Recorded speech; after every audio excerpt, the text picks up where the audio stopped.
Hey guys, what's up? PipSnipers here, back for another update. Let's take a look at Plsx over here. Now, I'm taking another look at Plsx, and this does look like a Wyckoff accumulation range, but I don't see a sweep of the lower end of this accumulation range. I'm thinking this is our creek to the downside, and we're just slowly creaking down, but we need this one flush over here below the range to around 40135 and this level right here, 0.05956. So around this level back to the September 2023 lows, and you would just sweep that level by a hair or even just come back down to it.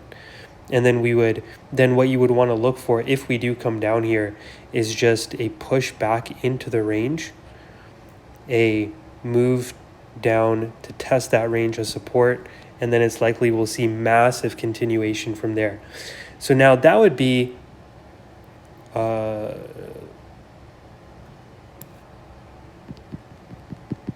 something just happened to my chart, but let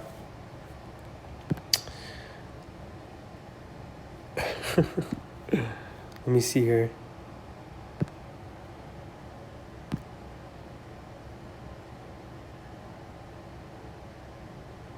Okay, yeah, so I got it back. So, and yeah, that would be just schematic. I believe it's schematic number 1.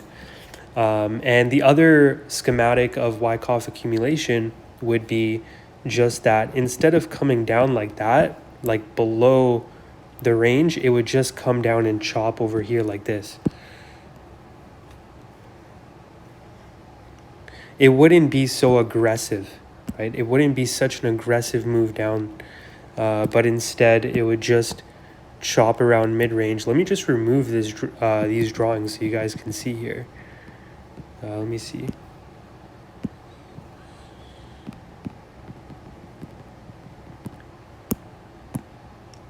But yeah, basically, it wouldn't be such an aggressive move to the downside, but instead it would just chop around mid-range around this level. We can take our fib to this, take a fib from this low here on the 1st of April up to the high here on April 22nd, and just take a look at these Fibonacci supports. You can use them very in a very simple way. Right now we're below the 50% fib, and just judging by this move to the upside, it looks very weak, right? It also lacks volume. When we take a look here at the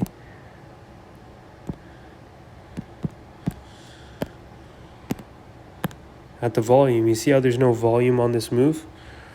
So it's very weak. So I'm thinking it does come down to the lows of this range. That would be 40143 and 401013, and just wick below it, and then see the pop off from there. And a move like that would only be confirmed if we go below this 70.2 to 78.6% fib at 401,888 and 401,751, right? Because we could still pop off. Don't get me wrong, we could still do that, and we go in for an impulsive move to the upside, right? But so far, this move over here looks very weak, and we could see a push down below this range. But I think if we do that, then